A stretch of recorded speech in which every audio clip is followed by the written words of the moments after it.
Samantala, buying price ng palay mas lalo pang sumadsad sa 8 hanggang 10 piso per kilo. Narito ang report. Minamadaling hanguin ng mga magsasaka ang kanilang mga ibinilad na palay para hindi abutan ng ulan sa Barangay Bantayan, Mangaldan, Pangasinan. Sa oras kasi na mabasa ng ulan ng mga palay, mas lalong lalaki ang kanilang pagkalugi. Bunsod ito ng mababang presyuhan ng palay. Ang problema mga namin na magsasaka kasi ganito kasi mami, puro bagsak eh.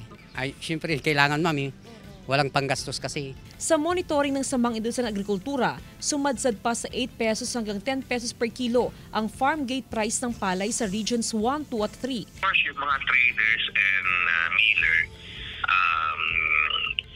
inaano dun sa international price, no? Dahil mababang Vietnam price, kaya ito is one reason na hindi bibili ang traders and miller ng mataas na presyo na palay.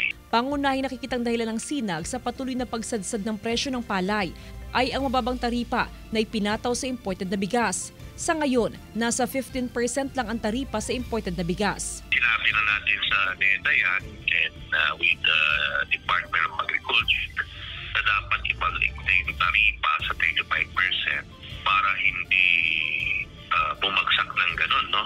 Kung magtutuloy-tuloy ang pagsadsad ng buying price ng palay, ay pinapangambahan ng sinag na konti na lang sa mga magsasaka ang magtatanim ng palay.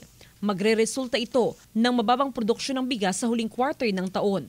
Kasama si Daryl Peralta, Jasmine Gabriel Galban, One North Central Luzon.